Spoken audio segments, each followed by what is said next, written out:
Vou falar hoje sobre a guerra oculta por trás da guerra. Estamos em um momento que, se entendermos corretamente, pode nos dizer muito sobre onde estamos. No mesmo dia em que Israel elimina Ali Larijani, o líder de fato do regime iraniano, um homem com o sangue de 32 mil pessoas nas mãos, a figura central na repressão aos manifestantes iranianos e um dos arquitetos da agressão anti-americana e anti-Israel do regime. Naquele mesmo dia, Joe Kent renuncia. Agora pense nesse contraste. De um lado, Israel e os Estados Unidos estão decapitando a liderança dentro de um regime que passou décadas construindo um império do terror em todo o Oriente Médio. Do outro lado, dentro da Câmara de Washington, você tem um alto funcionário de contra-terrorismo que renuncia e aponta o dedo. Não para o Irã, não para o Hezbollah, não para o Estado Islâmico, mas para Israel. Agora, isso não é coincidência. É uma janela para uma mentalidade, pois Joe Kent não apenas renunciou, mas fez uma afirmação. Ele disse que a Síria, aquele país que era liderado por um regime de terror que caiu há cerca de um ano, o lugar onde sua esposa infelizmente foi morta, fazia parte de uma guerra que remonta a Israel. Ele afirmou que é a guerra de Israel. Vamos tratar isso com seriedade, pois aqui os fatos importam. Sua esposa, Shannon Kent, não era periférica, era suboficial sênior da Marinha dos Estados Unidos. Ela fazia parte de uma unidade de elite de inteligência e apoio a operações especiais. Ela foi enviada para a Síria como parte da campanha dos Estados Unidos contra o Estado Islâmico. Em 16 de janeiro de 2019, na cidade de Manbij, no norte da Síria, ela estava sentada em um restaurante com pessoal dos Estados Unidos e parceiros sírios. Participava de uma reunião rotineira em zona de guerra. Esse é o tipo de interação que acontece frequentemente em operações de contra-terrorismo. E então um homem-bomba entrou. Estado Islâmico, não Israel, Estado Islâmico. O homem-bomba se explodiu no restaurante. 4 americanos morreram, incluindo Shannon Kent. Foi um dos ataques mais mortais contra as forças dos Estados Unidos na Síria durante toda a campanha. Agora, entenda o que isso significa. Shannon foi morta pelo Estado Islâmico no meio de uma missão para derrotar o Estado Islâmico, em uma região que era um campo de batalha controlado por grupos jihadistas, sinalizando o colapso do Estado corrupto sírio. E por anos de intervenção iraniana e do Hezbollah, agora pegar essa realidade e encaixá-la em uma narrativa anti-Israel que de alguma forma culpa Israel. Isso não é análise. Isso é uma reescrita do campo de batalha, pois para sustentar esse argumento é preciso apagar todo o resto. Você precisa apagar o Estado Islâmico. Você precisa apagar Bashar al-Assad, que transformou a Síria em um matadouro. Você precisa apagar o Hezbollah, que enviou combatentes para a Síria para sustentar o regime. Você precisa apagar o Irã, que usou a Síria como base avançada. Você precisa apagar décadas de história, incluindo o ataque da Síria contra Israel em 1948, 1967 e 1973. Se você apagar tudo isso, então, sabe de uma coisa? Talvez você consiga construir uma história em que Israel, de alguma forma, está no centro de tudo. Essa não é a realidade, apenas a história. Por isso, a resposta do presidente Donald Trump foi importante. Ele não hesitou nem disse que iria considerar todos os lados. No verdadeiro estilo Trump, ele disse de forma direta: ainda bem que ele está fora. E ele foi além, chamou-o de fraco em segurança. Isso é uma rejeição de toda a premissa, porque o que está acontecendo agora não é teórico, não é acadêmico. Isso não é debate de seminário, é guerra. E a guerra agora está entrando em uma nova fase. E se você quiser entender essa fase, precisamos olhar para o mapa. Porque o movimento sobre o qual realmente não se falou é que o USS Tripoli, que é um porta-aviões leve que está transportando a 31ª Unidade Expedicionária de Fuzileiros Navais, está a caminho da região. E isso não é rotineiro. Isso não é um símbolo, isso é algo muito específico. Esta é uma força-tarefa terrestre dos fuzileiros navais com cerca de 2.200 fuzileiros, apoiada por recursos navais e aeronaves F-30 e 5B. Esta é uma unidade. Essas 2.200 pessoas são treinadas para uma coisa: operações rápidas, precisas e de alto impacto, assalto anfíbio a partir da água, inserção e tomada de terrenos estratégicos limitados. Não é apenas uma força de invasão, isso é um bisturi. E quando os Estados Unidos posicionam um bisturi como esse, eles estão sinalizando que estão preparando opções. Agora, quais são as opções em que devemos focar? É aqui que a maioria das pessoas não está prestando atenção suficiente. Sabe, muita gente pensa no Irã apenas como um país, pensam em Teherã, pensam em trocas de mísseis. Mas a verdadeira história não é só essa vasta terra chamada Irã. A verdadeira história sobre essa guerra não é sobre derrubar uma área do tamanho da América do Sul. É sobre os pontos de estrangulamento.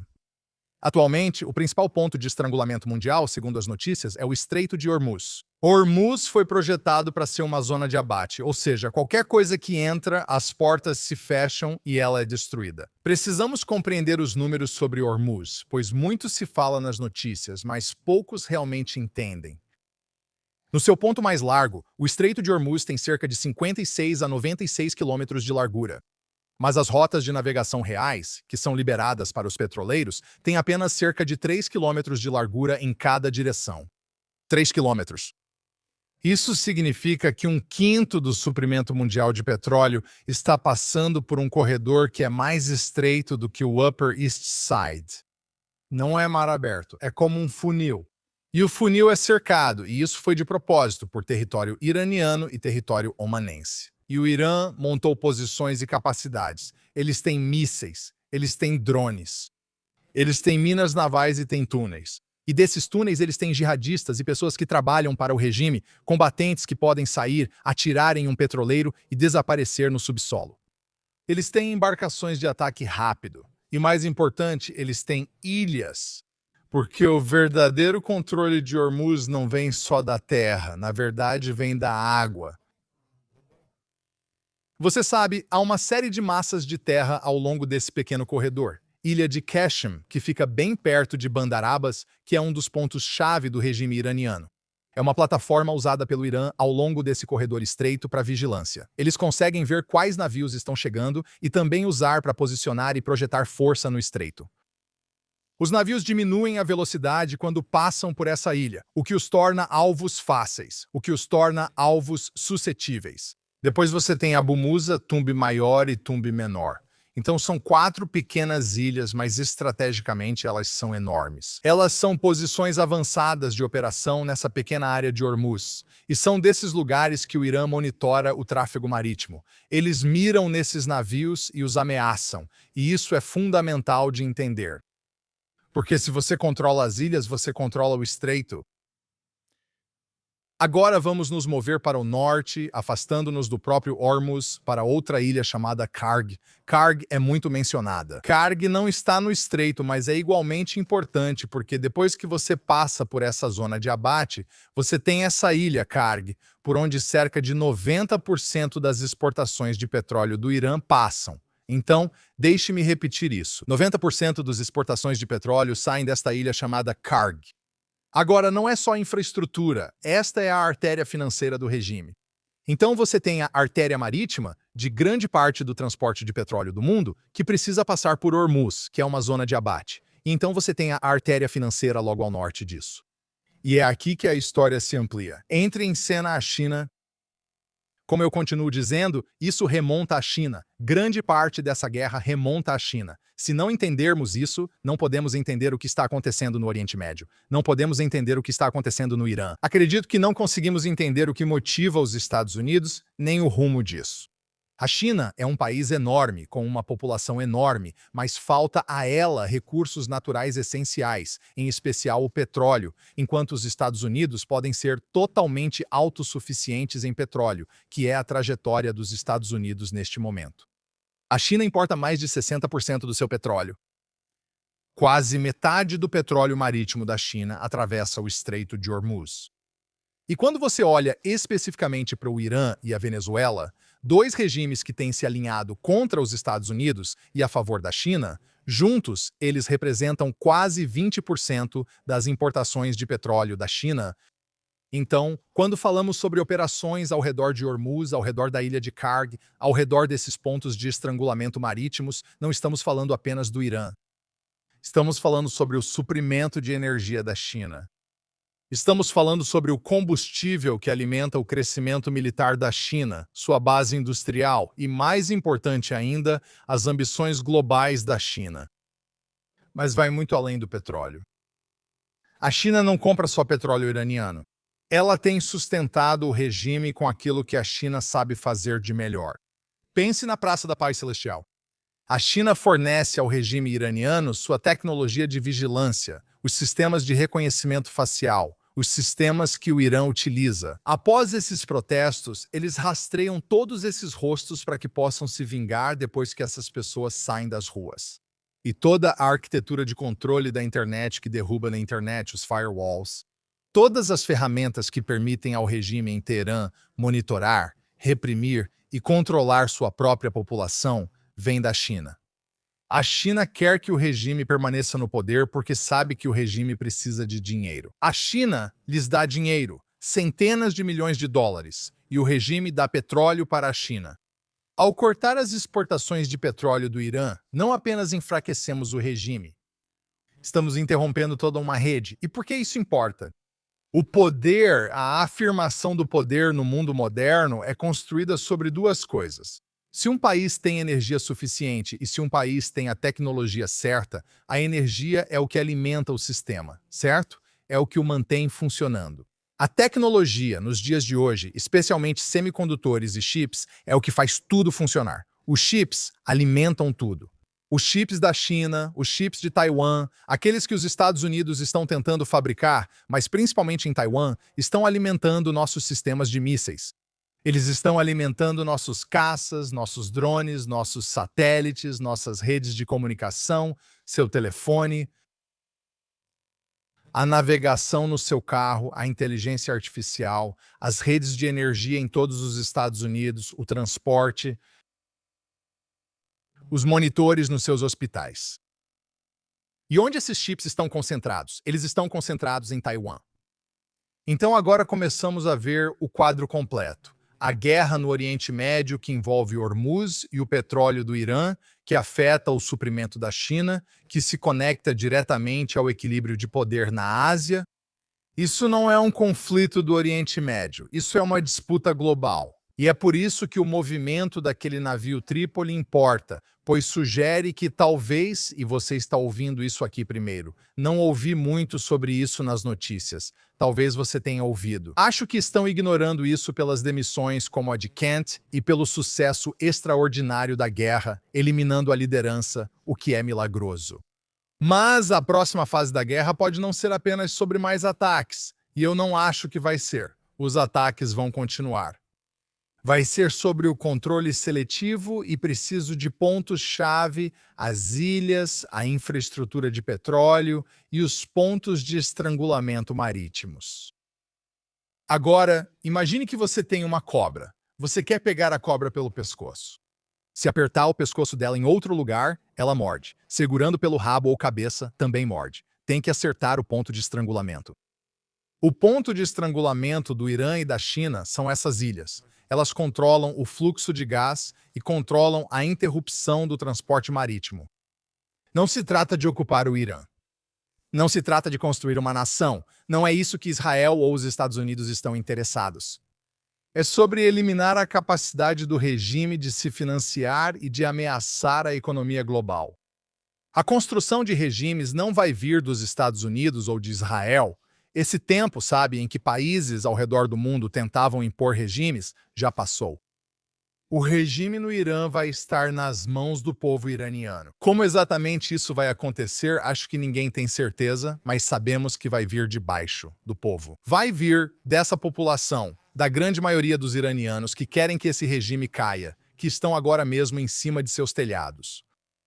E clamando pelos Estados Unidos, clamando por Israel, pedindo uma nova liderança abaixo o regime, falando sobre o filho do Shah. E sabe de uma coisa? Essas são as vozes que um dia vão remodelar esse regime. O que precisa acontecer é que o regime precisa ser enfraquecido. A Guarda Revolucionária Islâmica deve ser enfraquecida. Os pontos de estrangulamento financeiro que continuam permitindo que eles reprimam sua população precisam ser enfraquecidos. E a China, com seus objetivos imperialistas, suas ameaças contra Taiwan e a tentativa de desalojar os Estados Unidos da hegemonia mundial, precisa ser enfraquecida. E enquanto toda essa história incrível está se desenrolando, é absolutamente impressionante. Enquanto a história do bem enfrentando o mal está se desenrolando, ouvimos exatamente as mesmas vozes vindas da Europa. Críticas, advertências. E, você sabe, já ouvimos isso antes por décadas, porque a Europa é como uma criança mimada que não percebe que são os pais que estão dando o doce que ela está comendo. Desde a Segunda Guerra Mundial, os Estados Unidos têm carregado quase todo o peso da segurança do Ocidente. Foram eles que construíram a OTAN. Além de financiar 20% da OTAN, os Estados Unidos financiam 70% da defesa dos países membros da OTAN. Eles financiam o elemento de dissuasão. Ele ficou entre a Europa e a União Soviética e depois ficou entre a Europa e a Rússia. E o que é que a Europa fez? Ela se beneficiou. Ela cresceu, ela prosperou, praticamente não tinha orçamento de segurança algum. E ela criticava. Ela zombava dos Estados Unidos. Ela dava lição de moral nos Estados Unidos e em Israel. Então, enquanto dependia do poder americano, ela se distanciava das decisões americanas. Ela dependia exatamente da arquitetura de segurança que dizia se opor. E hoje continua. É inacreditável. Ela depende dos fluxos globais de energia. Aliás, ela depende da estabilidade de lugares como Hormuz e ainda assim critica as ações dos Estados Unidos que são necessárias para manter essa estabilidade.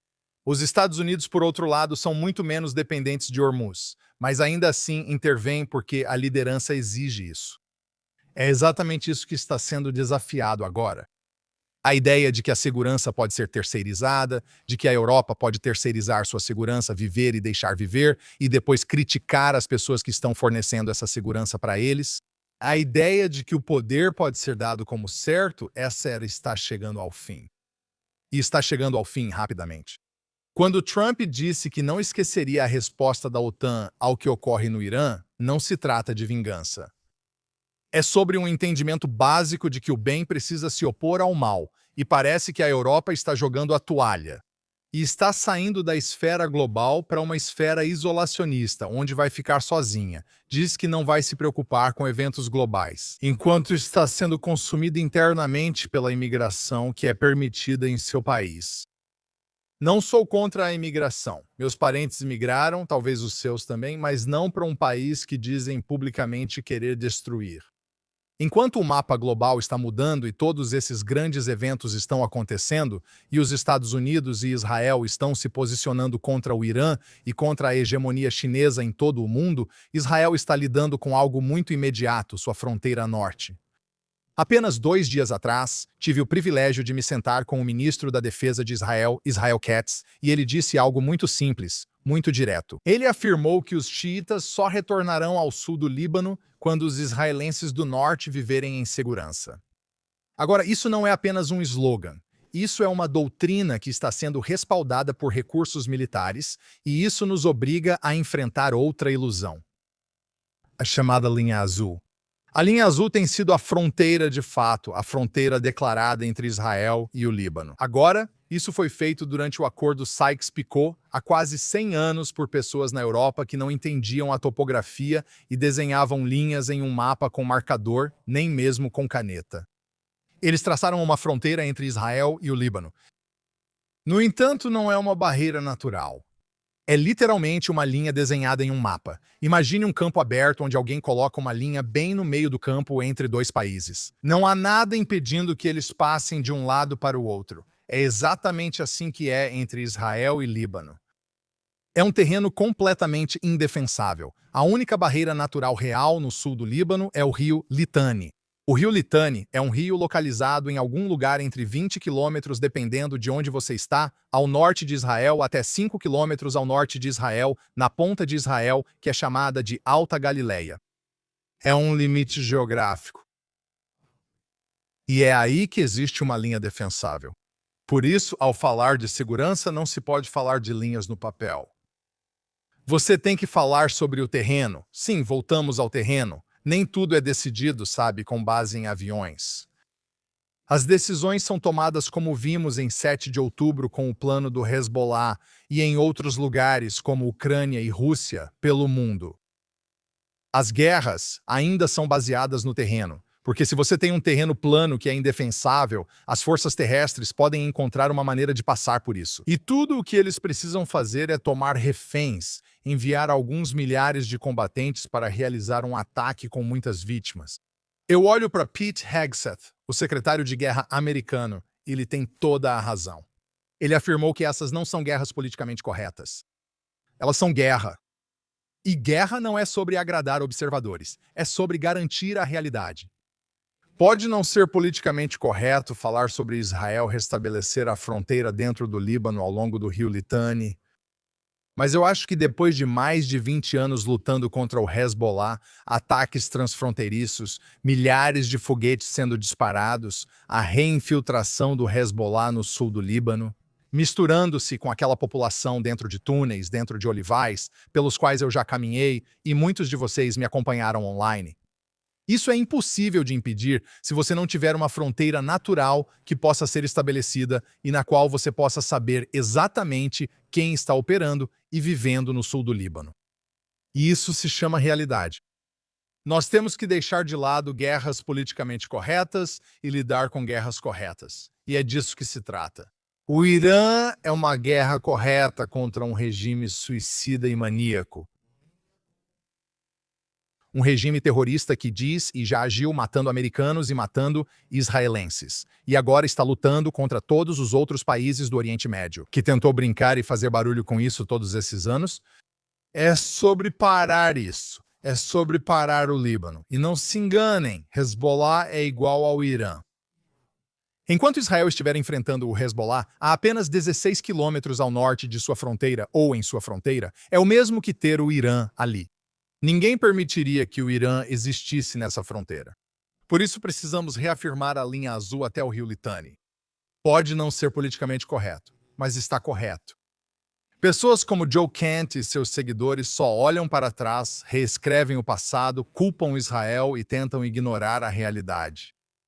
Mas os Estados Unidos e Israel, nós não estamos olhando para trás, estamos olhando para frente. Estamos, nos dias de hoje, nestes dias, remodelando o campo de batalha de Teherã ao Estreito de Hormuz até o sul do Líbano. E a questão agora não é se o mundo vai aprovar. As pessoas sempre me perguntam, o que o mundo vai dizer? Mas a verdadeira questão é se o mundo está pronto para encarar o que essa guerra realmente é. Uma posição daqueles que acreditam no bem contra aqueles que acreditam no mal. E a resposta provavelmente não vai moldar Israel e os Estados Unidos porque estamos tomando uma posição firme. Isso vai moldar o futuro desses mesmos países. O que eles decidirem hoje é o que eles decidirão para o seu povo no futuro.